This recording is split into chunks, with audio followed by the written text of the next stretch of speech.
right. Thank you, everyone, for coming here tonight. I appreciate you being here. Now, before we start, ladies and gentlemen, boys and girls, I just wanted to, on the eve of Anzac Day, acknowledge anyone in this room right now who has served or is currently serving our nation. So thank you. And all of the diggers that have gone before and are no longer with us, I also want to give them a debt of gratitude because they have left us the most amazing country in the world. Would you agree? Thank you. Thank you. Now, sadly, I don't know if you saw this, but it was revealed yesterday or the day before in the press that only 1 in 6 young people, 1 in freaking 6 young people would stand up and fight for our nation. You know why? It is a consequence of the woke mind virus. That's what it is, the woke mind virus that is running through our educational institutions right now. Right now. You know what? To kick things off on the right foot, I was going to perform a welcome to country, but you know what? Since this is your country, there's absolutely no need for that. We know who we are and we are proud of it. We're all Australians. We're all Aussies, right? Let's not waste time with politically correct nonsense. That's what it is. Now, I also thought about this. I thought I'd better let you know my preferred pronouns. But as you can see, I'm clearly and plainly a man. So telling you that I'm a he, him, and not a she, her, or they, them, that would just be silly, not to mention just weird. Would you agree? Yeah, it'd be so weird. Look, folks, come on. If we can't agree on the basics, the very basics, how are we going to tackle the real issues in our nation right now? How? Answer, we're not. So obviously my name is Senator Alpha Betts and I'm proud to represent the state of Victoria, very proud. And obviously I'm proud to stand before you here today as the leader of the United Australia Party. And you know what I am? I'm a staunch defender of common sense. A staunch defender, and I'm sure many of you in this room are as well. Now, a country can be judged by a couple of things. It can be judged by the way that it treats its children and by the way that it cares for its elderly, since those two are the most vulnerable groups in our society. But here we go. As we look around the Western world, it's not hard to see that both our nation and our nation's children are under siege. And I do not say that lightly, not at all.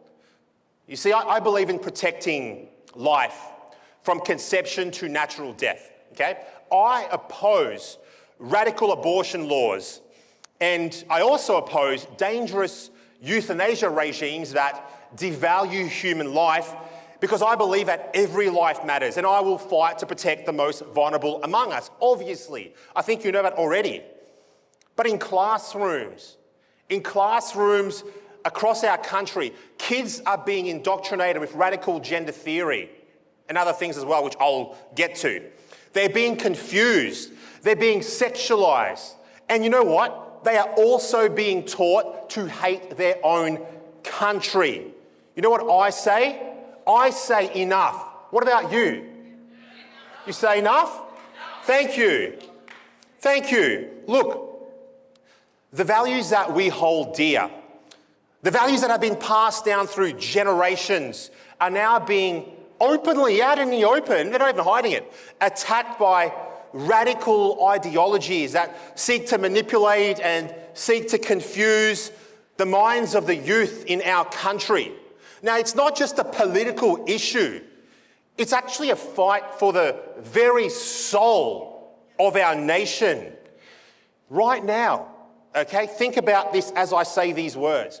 Right now, we are seeing children being taught to hate their own country, our proud Australia.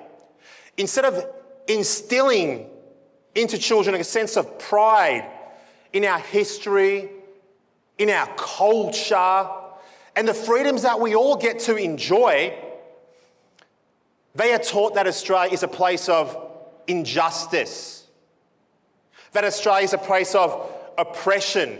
They are even taught to hate their own damn history. They are taught to forget the sacrifices made by the countless Australians that have fought to build and died to build the nation that we all love. I think that's very important because Anzac Day is tomorrow. Children are being systematically taught to even hate their parents. Oh, what do your parents know? What do your parents know? They don't ascribe to this progressive ideology. Your parents are bigots. That is the undertone of what's going on right now. They are being taught to distrust the very people who raised them and have their best interests at heart. It's what's happening. They are taught to overly trust the state, to see government and government institutions as the ultimate authority. It's happening right now. Think about what I'm saying. They're replacing the trusted guidance of the family with the state. It's happening right before our eyes. They're being subjected to communist and socialist ideologies that are poisoning their perception of our world today. Instead of appreciating the opportunities that the free market has provided them, they're being taught to hate capitalism. They're being taught to hate freedom. They're being taught that hard work and ambition and personal responsibility are tools of oppression. They are being told that government intervention is the solution to everything, while the free market is the problem, while they sit there on their iPhones and their MacBooks and whatever else and drink their Starbucks. It's absolute madness. Now, it is not just their innocence that is being taken away. They are being attacked on so many different fronts. So many different fronts. Now, the Bible tells us this. It tells us that children are a gift, a blessing from God. In the Psalms, we are reminded that parents have a responsibility to raise their children in wisdom and righteousness, so that when they grow old, they do not depart from truth. Now, it is clear from the scriptures that the role of raising children is entrusted to parents, not to the government.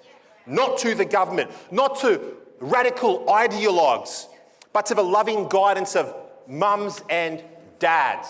That's it. Now today,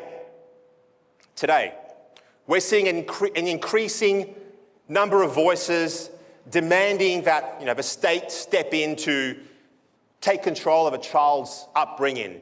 Okay, I'll give you a practical example of that. There are some parties at the moment in the parliament that are pushing for more childcare for your kids, free childcare. It sounds great on the surface, doesn't it? That's right, free childcare, all right, sounds good. But what are you really doing? You're handing over your children to the state. That's what you're doing. And the state does not have those children's and your best interests at heart most of the time. Now, I stand firmly against this, obviously. I believe, as a matter of principle, that parents have the fundamental right to raise their children free from government interference and free from the woke extremism, which is what it is, that seeks to reshape their identities before they even understand who they are in the first place. Does that make sense? Great. Thank you for the one person who clapped. Thank you. Look, you see, the state has no business in intervening in the role of a parent. The school system is not there to indoctrinate your kids in these so-called progressive ideologies. It is there to educate them, to teach them the fundamental skills that they need to succeed in life. Reading, writing, and arithmetic, how it was when I was a kid and probably how it was when you were a kid as well. Children were once taught how to think. At least I was. I was taught how to think, not what to think. But those days are behind us. Today we're told, oh, look, don't worry about your child's lack of basic skills. After all, who knows how to read and write when they can tell that there are 76 different genders and, they can tell you how racist Australia is and how it's built on stolen land. Who needs the basics? That's what's happening now. Look, one recent example of this sickness, just one, that is, this sickness that is trying to infect our children. I'll give you one example. It comes from a book called Welcome to Sex. Who's heard of that book? Hands? Okay, many of you have. Welcome to Sex. It was shortlisted for the Prime Minister's Literary Awards. Now, this book, which is aimed at children, contains graphic depictions of adult sex acts. I won't even describe it here because I'll blush. I'm brown, but I'll still blush. It's that bad. For those of you that have seen it, it's that bad. It's that bad. Now, the author of the book, called Welcome to Sex, she goes by the name of Yummy Child on social media. Okay? Now, she claims that a mature 8-year-old is old enough to flick through this book. You know what? A mature 8-year-old, that does not exist. It is madness. That is not education. That is, in my opinion, child abuse dressed up as progressivism. That's what it is. You know, how about this? How about just leave kids alone? You know, you bloody weirdos. How about that? And like I said, rather than, being put in a bin or, reprimanded, this book was shortlisted for Prime Minister Albanese's literary awards. Now, this book, along with many others, are being pushed in schools. It's part of in my opinion, part of a deliberate effort to strip children of their innocence, in my opinion. And it's not just happening in one school or at one site or in one state. It's happening all over our country, unfortunately. I'll get to the why in a moment, actually. But first, I'll give you one more example. Okay, now who's heard of Renmark High School right here in South Australia? Okay, most of you have. Now, in Renmark High School, children were subjected to a lesson in respectful relationships. Now, that presentation had references in it to bestiality. All right? Children were horrified, obviously. One student said, "Why are we learning about animals having sex with humans?" Now, in that particular case, I won't go into too much of a detail, but you can Google it later. The teachers failed in their duty of care, and the parents were kept in the dark. Now, parents have a right to know what their children are being taught. Would you agree? Of course you'd agree. And they have a right to be involved in the decisions that affect their children's education. At least I think so. Now in Victoria, and in Queensland as well, and probably in a lot of other places, teachers have been directed to keep their child's social gender transition secret from their parents. Absolute madness. Let's sink in for a second, okay? Just think about this. Teachers who are entrusted with the care and education of your children are being told to hide vital information from the very people who are legally responsible for their children. It's a gross violation of parental rights. I don't know if you knew that, but it has to end. What we're seeing today, right now, is a carefully orchestrated effort by radical groups to dismantle the very pillars of Western civilization. What's happening? Now, if the left can change the minds of children, they can eventually reshape society. And that's the end goal. This agenda that's being pushed in our schools is not about freedom or fostering inclusion. It's about undermining the very foundation of our society. That's what it's about. It's about eroding traditional values. It's about destroying the family unit and replacing that with Marxist ideology.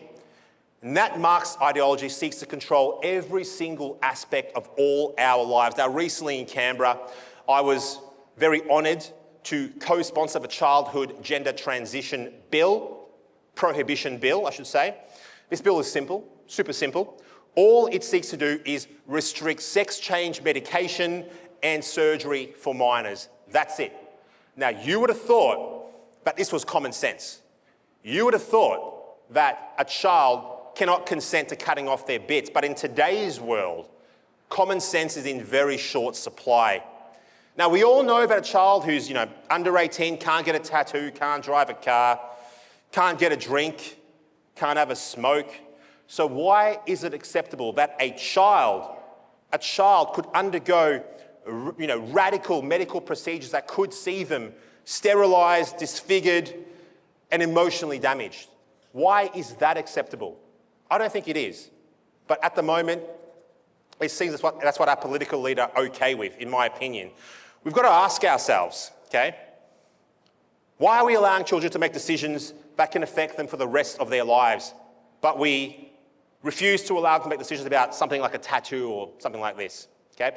Why are we encouraging children to remove healthy body parts, to pursue a fantasy that will never align with reality? It's madness. It's got to stop. As concerned parents, as concerned citizens, we've got to stand together. We've got to protect our nation's children from the woke mind virus that is literally spreading throughout schools, throughout media, throughout parliament, and throughout the institutions as well. We've got to ensure that children are not subjected to ideologies that have no basis in science, no basis in biology, no basis in medicine, no basis in anything at all.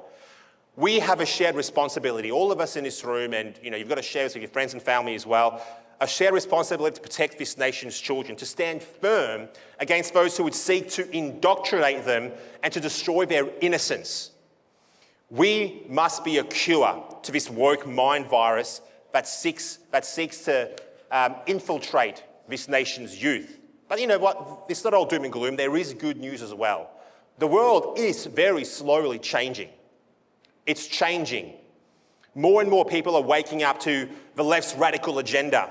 The truth is coming to light, very slowly, but it's coming to light. People are realising that we have been sold a lie, very slowly.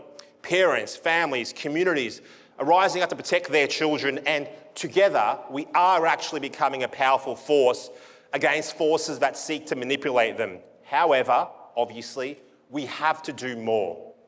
We have got to do a lot more. Many people, not you in this room, but many people at home might say things like, oh, we're not interested in politics. And I understand there's millions of things more interesting than politics that you can worry about tomorrow morning. But here's the truth. While many might not be interested in politics, politics is interested in them. It's interested in them. Politics affects your life, it affects your children, it affects your future. Now, we can no longer afford to sit on the sidelines. We just can't afford to do it because we are going in a very, very negative direction at the moment. Look, I know that many of you in this room here, just like me as well, are sick of watching career politicians, careerists, destroy this country, destroy this nation. It is really the time for ordinary people to stand up. It's really the time for people like you and I to take action. I'm not a career politician, by the way. I was only recently elected. The price of refusing to participate in the politics of your nation is to be governed by your inferiors. That is the price. The time for complaining really is over. The time to act, it's right now. It's now, like our country, right? Our country has obviously got many problems. But you know what the good thing about these problems is? These problems were created by men and women. Now, why is that a good thing? Because these problems can be solved by men and women. Oh, thank you. Thank you. Men and women like you. Okay? The thing is, this is the thing. You have to be courageous. You have to be strong in the face of adversity. If you take a greater interest in the political process, this whole country, our people will benefit. But you've got to stick your neck out. The challenges that we face are many, but we can do something about it. You're doing something about it right now by being here tonight. You're doing something about it right now by being involved in the political process. You're doing something about it right now every time you use your voice. Every time you're not afraid to say what's on your mind. Every time you're not afraid to call out the bullshit. Every time. Every time. Now you need to remember, for every one of you here in this room, there are thousands more that are thinking the same exact way as you that haven't made the decision to come to one of these things yet, but they will. You need to be a poster for those people. You need to draw them in. Now remember, you are definitely 100% not alone. Because if we work together, we can make a difference. If we work together, we can all stand up. If we work together, we can absolutely 100% create change. I'm a testament to that.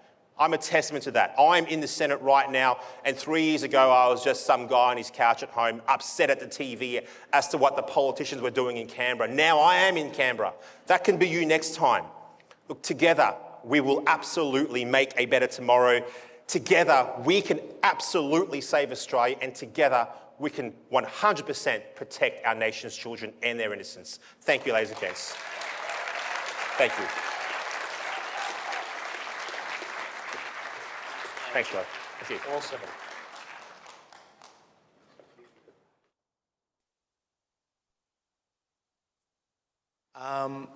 So I'm going to open up to the floor, and I will need a mic for the panelists.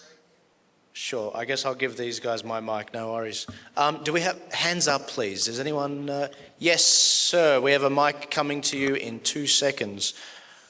If the people of Australia are properly educated that their one vote, like their one voice, can make a difference when we stand together, that we can take our country back, we can remove ourselves from the WHO, the UN, the WEF, that we need to unite the Australian people on the issues that the majority agree on, that are too scared to.